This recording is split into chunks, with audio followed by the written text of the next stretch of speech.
Education channel पर आपका स्वागत है। हम काफी दिनों से क्लास ले रहे थे, लेकिन बीच में कुछ ऐसा काम हुआ जिसकी वजह से क्लास से रुकनी पड़ी। अब हम वापस से पूरी क्लास से कंटिन्यू वापस से करेंगे और सारी चीजें अच्छे से समझेंगे। हम राजस्थान के जो दुर्ग हैं उसको कुछ अलग तरीके से पढ़ने वाले हैं। क्या हम राजस्थान के दुर्ग जो रिवाइज करते हैं वैसे करना है? वैसे तो आप बुक के अंदर कर सकते हो, लेकिन एग्जाम के पर्पज से हम पढ़ रहे हैं और एग्जाम में ऐसा पढ़ रहे हैं कि चीजें हमें जल्दी से याद हो जाए। तो इसी के अंदर हम क्या करेंगे, जो हमारा हिस्ट्री है, आर्ट कल्चर है, उसको हम क्या करेंगे, टेबल के अंदर बांटेंगे। उस जो टॉपिक है उसके अंदर क्या क्या इंपॉर्टेंट चीजें हैं वो चीजें हम यहाँ नोट डाउन करेंगे। उसे क्या कहते हैं, शॉर्ट नोट्स। शॉर्ट नोट्स के हिसाब से आपको यहाँ पर पढ़ाया जाएगा और बाकी जो आपको थ्योरी पढ़नी है वो सब गाइड रखते हैं और सबके पास बुक है, तो थ्योरी उसके अंदर कंप्लीट कीजिएगा और जो शॉर्ट नोट्स हैं उसके अंदर जो चीजें हैं वो सारी चीजें आपको यहीं पर मिलने वाली है। तो हम जो टॉपिक स्टार्ट करने वाले हैं वो राजस्थान के दुर्ग करने वाले हैं। इससे पहले भी जो हमारा टॉपिक था वो राजस्थान के दुर्ग था, लेकिन वो राजस्थान के दुर्ग को हमने वैसे ही पढ़ा रहे थे जैसे कि बाकी टीचर्स पढ़ाते हैं, या फिर हम वैसे दुर्ग लिखा उसमें क्या है क्या नहीं है, किसका निर्माण किया है, इस तरीके से। लेकिन हम अब इस तरीके से पढ़ने वाले नहीं हैं, हम अपना तरीका चेंज करने वाले हैं, क्योंकि आने वाले एग्जाम में क्या इंपॉर्टेंट है कहाँ से, तो ये सारणीबद्ध पढ़ने से क्या है अच्छे से याद हो जाता है। वैसे अगर हम थ्योरी याद करते हैं उसमें थोड़ा तकलीफ होती है, थोड़ी लेट याद होता है, लेकिन सारणी ऐसी चीजें हैं जो हमें याद हो जाती है। तो कोई भी चीजें हमें याद नहीं हो रही है या फिर अधिक से अधिक चीजें हमें ऐसी याद करनी चाहिए जिसके चार्ट बनाए, और चार्ट बनाने से क्या है चीजें अच्छे से याद हो जाती है। और लिखने का जरूर प्रयास करें, क्योंकि जिस चीज को आप देखते हो, सुनते हो, फिर लिखते नहीं हो तो वो चीज आपके माइंड में अच्छे से नहीं जाती। यदि आप कोई चीज आपने सुना, उसको देखा और फिर लिखा, तीनों काम आपने किए, अगर आपने तीनों काम किए हैं और फिर लास्ट में आपको 2-3 बार उसको रिवीजन भी कर लिया तो वो आप कभी नहीं भूलने वाले। तो यही चीजें हम आज देखने वाले हैं। हम राजस्थान का दुर्ग वाला टॉपिक पढ़ेंगे। अब राजस्थान के जो दुर्ग है इसके हम किस प्रकार से सारणी बनाने वाले हैं और किस प्रकार से चीजें हम लर्न करने वाले हैं, ये चीज मैं आपको पहले एक बार थोड़ी सी चीजें बता देती हूँ कि हम ये कैसे पढ़ने वाले हैं। तो जी ये दुर्ग वाला टॉपिक है, इस दुर्ग वाले टॉपिक में हम बनाएंगे सारणी, और जो ये सारणी बनाएंगे वो कैसे बनाएंगे, तो सबसे पहले तो हम इनके उपनाम देखेंगे कि इन दुर्गों के हैं वो उपनाम कौन कौन से हैं। फिर देखेंगे कि ये दुर्ग है वो कहाँ पर है और इनके उपनाम क्या है, वो चीजें इसके अंदर आ जाएंगी। कौन कौन से दुर्ग हैं जो नदियों के संगम पर है, कौन कौन से दुर्ग हैं जो नदियों के संगम पर है, ये चीजें हम करेंगे। फिर जो नेक्स्ट चीज देखेंगे वो देखेंगे कि यहाँ पर जो आक्रमण किया उन्होंने जो इस किले थे, ये दुर्ग थे, इन किलों का नाम क्या परिवर्तन किया, क्या नाम क्या परिवर्तन किया, इनका नाम भी तो परिवर्तन किया, किसने किया, कौन सा किला किया, ये चीजें भी हम इसमें देखने वाले हैं। साथ ही हम और क्या देखने वाले हैं, इन सबको सारणी से पढ़ेंगे। इनका जो राज तिलक होता था वो राज तिलक कौन से महल में, कौन से किले में होता था, ये चीजें भी हम देखेंगे। और अलग से चार्ट क्या बनाने वाले हैं इसके अंदर, राज तिलक के बाद जो कौन कौन सी पहाड़ियों पर स्थित है, इन पहाड़ियों का हम अलग से चार्ट बनाएंगे। और ये जब पहाड़ियां हो जाएगी उसके बाद इसके अंदर वो कौन कौन सी क्या है तोपें रखी हुई है, इन तोपों के आधार पर भी हम सारणी बनाएंगे। और ये साके कैसे हुए थे, इन साकों को कहाँ कहाँ पर कब कब किसने किया, कब साका हुआ था, किसके मध्य हुआ था, किसने जौहर किया था, सारी चीजें हम इनके अंदर इंक्लूड करने वाले हैं। और लास्ट में जो हमारा बचेगा कि क्या बचेगा कि हम फिर दुर्ग लिखेंगे और दुर्ग में क्या क्या है सिर्फ उसका नाम लिखेंगे। जैसे चित्तौड़गढ़ दुर्ग है, चित्तौड़गढ़ दुर्ग में क्या है वो चीजें हम यहाँ लिखेंगे। उस जैसे कोई चीज है कि यहाँ पर क्या स्थित है, जो उसके अंदर बादल महल है, सारी चीजें हम यहाँ पर लिखेंगे। फिर उसका जो निर्माण है वो निर्माण किसने करवाया, तो हम ऐसे डायरेक्ट करने वाले हैं। तो जो हमारे राजस्थान का दुर्ग है उसका पूरा डायग्राम ये रहने वाले हैं। क्या पढ़ने वाले हैं हम, उपनाम पढ़ेंगे, कौन सी नदियों के संगम पर है ये पढ़ेंगे। ये हमारे की पॉइंट है और इन्हीं की पॉइंट के आधार पर हम आगे वाली भी क्लासें ऐसे ही लेंगे। और फिर किला का नाम परिवर्तन, ये दिखने में ऐसे दिख रहे हैं कि बहुत सारे हैं, लेकिन बहुत सारे नहीं हैं। जैसे उपनाम यदि एक क्लास में कंप्लीट होता है तो नदियों के संगम नाम परिवर्तन एक क्लास में हो जाएगा, फिर राज तिलक पहाड़ियां एक में हो जाएंगी और तोपे भी इसके अंदर हो जाएंगी। ये टोटल मिला के इतनी सारी क्लासें हैं वो सिर्फ 3 क्लासों के अंदर कंप्लीट होंगी और इसे ही कहते हैं शॉर्ट नोट्स। ये शॉर्ट नोट्स के हिसाब से ही ये क्लासें आप यहाँ पर लगाई जाएगी और ये शॉर्ट नोट्स के माध्यम से ही सारी क्लासें आपको मिलने वाली है। तो राजस्थान के जो दुर्ग हैं वहां से हम स्टार्ट करेंगे और राजस्थान की जो दुर्ग है उसके मानकर चलो कि कंप्लीट यहाँ पर आ जाएंगी जो जो इम्पोर्टेंट है। बाकी जो आपकी थोड़ी पढ़नी है, बाकी जो सारी चीजें आपको कहानियां देखनी है वो आप बुक से पढ़िए। जब आप ये सारणी देखोगे, याद करोगे, उसके बाद आप बुक से रीडिंग करोगे, उसके बाद आपको अच्छी सी चीजें क्लियर हो जाएंगी। और जब आप वापस से रिवीजन करोगे तो सिर्फ ये डायग्राम आपको रिवीजन करना पड़ेगा, इससे अतिरिक्त कुछ भी नहीं। तो ये चीजें हम यहाँ पर देखते हैं। और आज की क्लास में हम क्या पढ़ने वाले हैं? आज की क्लास में हम पढ़ने वाले हैं कि दुर्गों के उपनाम। क्या पढ़ेंगे हैं? आज हम पढ़ेंगे दुर्ग और दुर्ग के उपनाम। तो यहाँ पर हम लिख देते हैं दुर्ग का नाम कि कौन सा दुर्ग पढ़ने हैं और उसका जो उपनाम है, उपनाम, ये उपनाम हम इस क्लास के अंदर देखते हैं। तो यहाँ पर तो दुर्ग लिखेंगे और यहाँ पर हम क्या लिखेंगे, इनके क्या क्या क्या है, उपनाम है। ये हम छोटी सी क्लास यहाँ पर लेने वाले हैं। तो सबसे पहले यदि हम देखते हैं तो वो देखते हैं चित्तौड़गढ़। कौन सा दुर्ग देखते हैं? चित्तौड़गढ़ दुर्ग। और ये चित्तौड़गढ़ जो दुर्ग है वो है कहाँ पर स्थित? चित्तौड़ के अंदर। कहाँ पर स्थित है ये चित्तौड़? ये जो चित्तौड़गढ़ दुर्ग है ये कहाँ पर स्थित है? चित्तौड़गढ़ दुर्ग में है।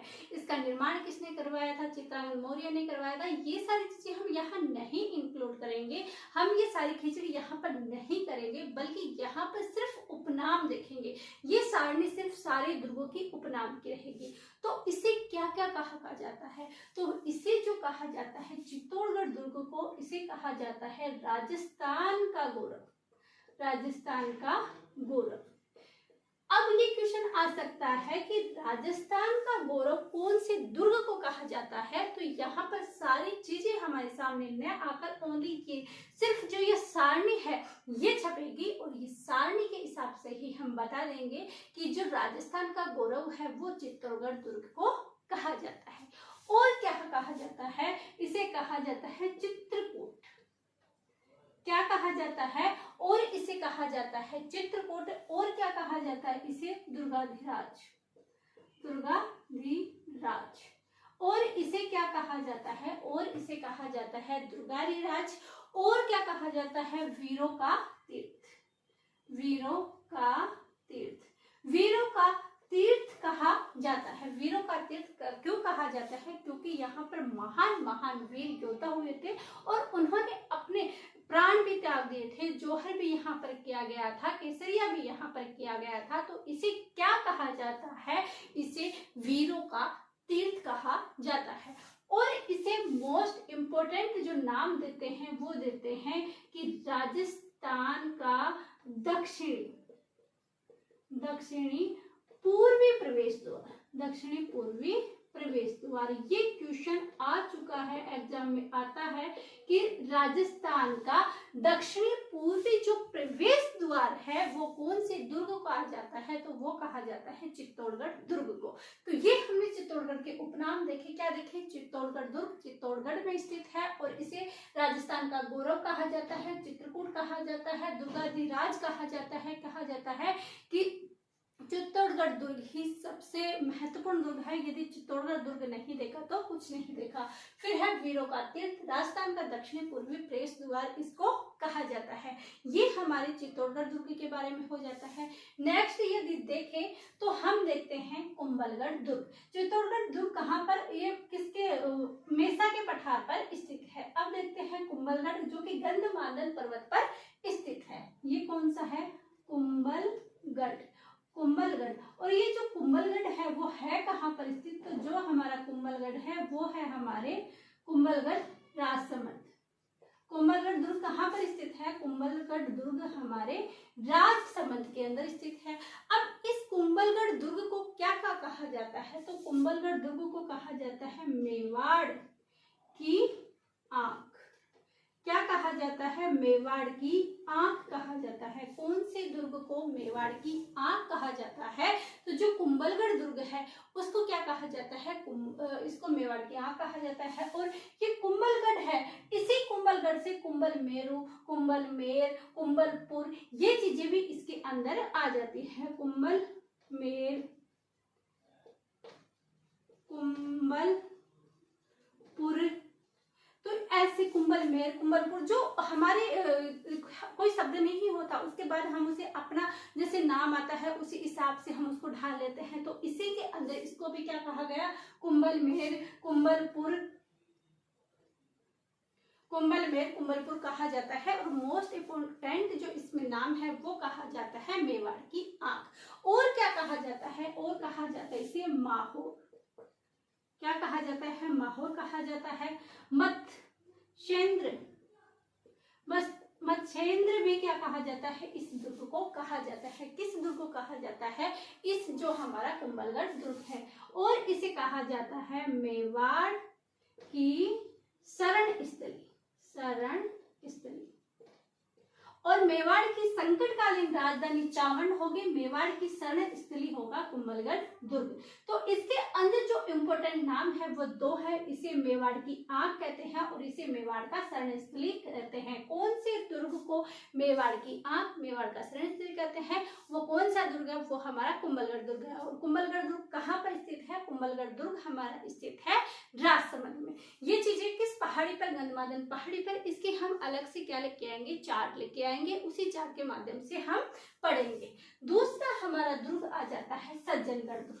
कौन सा दुर्ग आ जाता है? हमारा सज्जनगढ़ दुर्ग। और ये जो सज्जनगढ़ दुर्ग है ये है कहाँ पर स्थित? तो सज्जनगढ़ दुर्ग हमारा उदयपुर में बांसदरा की पहाड़ी पर स्थित है। और इसे क्या कहा जाता है? तो सज्जनगढ़ जो दुर्ग है इसे क्या कहा जाता है? तो जो मुकुटमणि क्यों कहा जाता है? ये बांसदरा की पहाड़ी पर स्थित है। और बांसदरा की पहाड़ी पर ऊंचाई पर स्थित एक ऐसे मुकुट के समान, दूर से देखने पर ऐसा लगता है जैसे किसी पहाड़ी को मुकुट पढ़ाया गया है। तो इसीलिए जो ये सज्जनगढ़ दुर्ग है इसे क्या कहा जाता है? मेवाड़ का मुकुटमणि, मेवाड़ का मुकुटमणि, मेवाड़ का मुकुटमणि, मेवाड़ का मुकुटमणि कौन से दुर्ग को कहा जाता है? तो जो मेवाड़ का मुकुटमणि है ये किसको कहा जाता है? ये हमारे सज्जनगढ़ दुर्ग को कहा जाता है। 3 दुर्ग हमने यहाँ पर कर लिया। अब एक दुर्ग आता है वल्लभगढ़ किला। कौन सा आता है? वल्लभनगर किला। और ये वल्लभनगर जो किला है, ये वल्लभनगर भी किला कहाँ पर है? ये भी उदयपुर में है। और इस वल्लभनगर जो किला है उसको क्या उपनाम देते हैं? तो इसे कहा जाता है ऊंटाला का किला। तो ऊंटाला का किला कौन से को कहा जाता है? तो वल्लभनगर का जो किला है उसे क्या कहा जाता है? वल्लभनगर का जो किला है उसे क्या कहा जाता है? ऊंटाला का किला। क्वेश्चन आ सकता है ऊंटाला का किला कौन से किले को कहा जाता है? वल्लभनगर किले को। अब आता है हमारा भैंसोरगढ़। कौन सा आता है? भैंसोरगढ़ दुर्ग। कौन सा दुर्ग? भैंसोरगढ़। अब इसे क्या कहा जाता है? जो भैंसोरगढ़ दुर्ग है इसे राजस्थान का वेलोर कहा जाता है। तो भैंसोरगढ़ दुर्ग को क्या कहा जाता है? राजस्थान का वेलोर। राजस्थान का वेलोर किसको कहा जाता है? तो भैंसोरगढ़ दुर्ग है उसे राजस्थान का वेलोर कहा जाता है। इसके बाद आता है हमारा सराड़ा का किला। सराड़ा का किला। और ये सराड़ा का जो किला है वो कहाँ पर स्थित है? तो ये हमारा स्थित है सलूम्बर के अंदर। ध्यान रखना सराड़ा का जो किला है उसे उदयपुर में मत कर देना, नया जिला बना है सलूम्बर। और ये एग्जाम में आने की संभावना भी है कि सराड़ा का किला कहाँ पर स्थित है? सलूम्बर में स्थित है। और यहाँ सराड़ा किला क्यों प्रसिद्ध है? क्योंकि यहाँ पर काले पानी की सजा दी जाती है। क्या दी जाती है? काले पानी की सजा। तो मेवाड़ का काला पानी कहाँ होगा? सराड़ा का किला कहाँ? सलूम्बर में। तो मेवाड़ का काला पानी, मेवाड़ का काला पानी कहाँ होगा, तो मेवाड़ का जो काला पानी है वो सरड़ा का किला सलूम्बर। तो ये कुछ दुर्ग थे। आज हमने इंट्रोडक्शन भी लिया, इस वजह से आज हमारे इतने से किले हो पाए, लेकिन कल हम इनके उपनाम कंप्लीट करने की कोशिश करेंगे। तो ये चीजें हमने पढ़ी। इस उपनाम के अंदर हमने देखा कि जो राजस्थान के दुर्ग थे उसके उपनाम क्या क्या हैं। तो चित्तौड़गढ़ दुर्ग है, उसे राजस्थान का गौरव, चित्रकूट दुर्गाराज, वीरों का तीर्थ, राजस्थान का दक्षिण पूर्वी प्रवेशद्वार। और जो हमारा कुंभलगढ़ दुर्ग है, राजसमंद में गंधमार्दन पहाड़ी पर स्थित है, उसे मेवाड़ की आंख, मेवाड़ की सरहद से कहा जाता है। कुंभलमेर, कुंभलपुर, माहौर, मच्छिंद्र इसका उपनाम है। फिर है सज्जनगढ़ दुर्ग उदयपुर में, जो कि बांसदरा की पहाड़ी पर स्थित है, इसे क्या कहा जाता है, मेवाड़ का मुकुटमणि। और आता है वल्लभनगर का किला, इसे उमटाला का किला कहा जाता है। भैंसोरगढ़ दुर्ग जो कि क्या है, ओदक दुर्ग है, जल दुर्ग है, वो क्या है, राजस्थान का वेलोर।